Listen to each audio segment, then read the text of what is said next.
Welcome to our very first content. In this first episode, we will summarize a truly intense and terrifying horror movie. The story is about the sacrifice of a woman who was initially considered a curse to the people of her town. But in the end, that sacrifice saves the entire town. Curious about the story? If so, let's get started. But before that, don't forget to subscribe to this channel so you won't miss out on future movie updates. Have you subscribed? Great! Let's begin the story. The film begins with a gripping scene where Ellen, played by Lily Rose Depp, is praying fervently. She asks for a supernatural being to accompany her in her loneliness. Suddenly, her prayer is answered. Someone, or more precisely, something awakens and reveals itself. However, when the creature appears, Ellen is startled awake. Turns out, it was all just a nightmare from her past. Was it reality or just an illusion?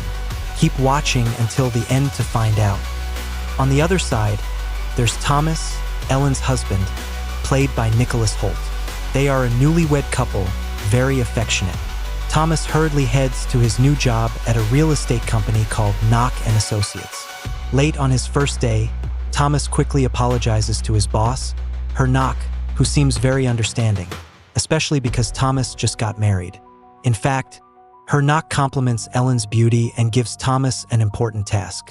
The task is to deliver the purchase contract for Grindelwald Manor, an old house that has long been abandoned, to the mysterious buyer, Count Orlok.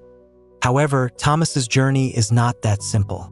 To deliver the contract, he has to travel a long way to the Carpathian Mountains, a mountainous area that is 6 weeks away from his town. Before he leaves, Ellen feels anxious and upset. She recounts a nightmare she had, a dream involving marriage and death. Despite her concerns, Thomas decides to leave, entrusting Ellen to his friends, Friedrich and his wife, Anna, before departing. That night, Ellen gives Thomas a locket containing her hair as a sign of affection, while her Knock performs a mysterious ritual at his office. The next day, Thomas begins his journey with the locket Ellen gave him. After 6 weeks of struggle, Thomas finally arrives at his destination, a snow-covered village in the mountains. The villagers seem friendly, but there's something odd about them. They laugh at Thomas as if something is wrong. The innkeeper comes out and scolds them. When Thomas mentions his intention to visit Orlok Castle, the innkeeper suddenly becomes angry and warns him not to mention the castle's name. That night, Thomas witnesses something unforgettable. The villagers gather to escort a naked girl on horseback, a horrifying sacrifice. As they open a coffin and pierce it with iron, Thomas feels horrified. However, suddenly he wakes up back to reality. All the villagers have vanished, including the horse he had previously ridden. But Thomas's journey is far from over. With no other choice, he continues his walk to the castle until he is picked up by a mysterious horse-drawn carriage with no driver, which takes him to Orlok Castle. At the castle, Thomas is greeted by the mysterious Count Orlok, who invites him to dinner.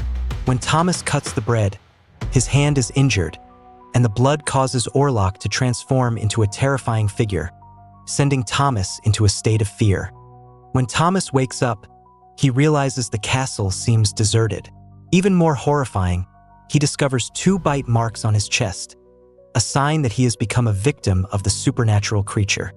The next day, Orlok, obsessed with the locket Ellen gave, smells something he cannot resist.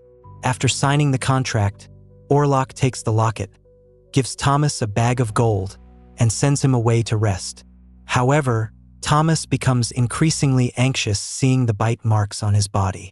He decides to investigate further. During his search, Thomas discovers a basement in the castle and finds a coffin containing Orlok's long-dead body. When he tries to destroy Orlok, the vampire chases him in fury. Orlok holds Ellen's locket and seals it, causing Ellen to lose consciousness and wander aimlessly. In an attempt to escape, Thomas manages to flee and falls into a river. Ellen, now under Orlok's influence, begins to suffer from hysteria. Professor Albin, an expert in the supernatural, comes to heal Ellen but suspects she is cursed by a demon.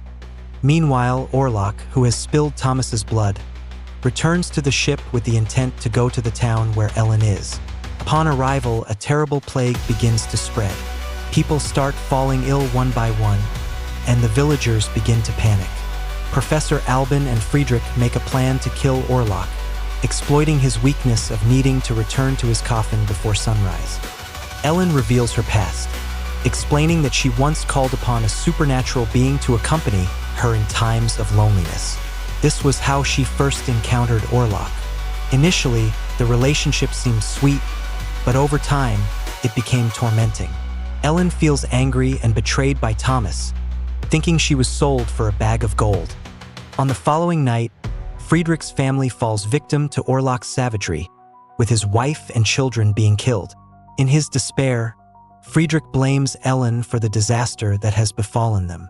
However, Thomas firmly proves that Orlok, the Nosferatu vampire, is the true cause of all the chaos. With unwavering determination, they begin to plan to kill Orlok before he returns to his coffin. Thomas and his group launch an attack, but they are caught off guard when they realize Orlok has tricked them. Orlok has actually gone to find Ellen, and what they find in the coffin is Nock, who had replaced him. Thomas finally realizes they have been trapped in a wicked game. Orlok is now approaching Ellen, who is waiting at her house, ready to fulfill her destiny. On that decisive night, Ellen manages to hold off Orlok until dawn. When the rooster crows, the sunlight finally destroys Orlok. Thomas, arriving too late, finds Ellen, who sacrificed herself to kill Nosferatu. With deep emotion, Thomas watches Ellen's sacrifice as she gives her life to save the world.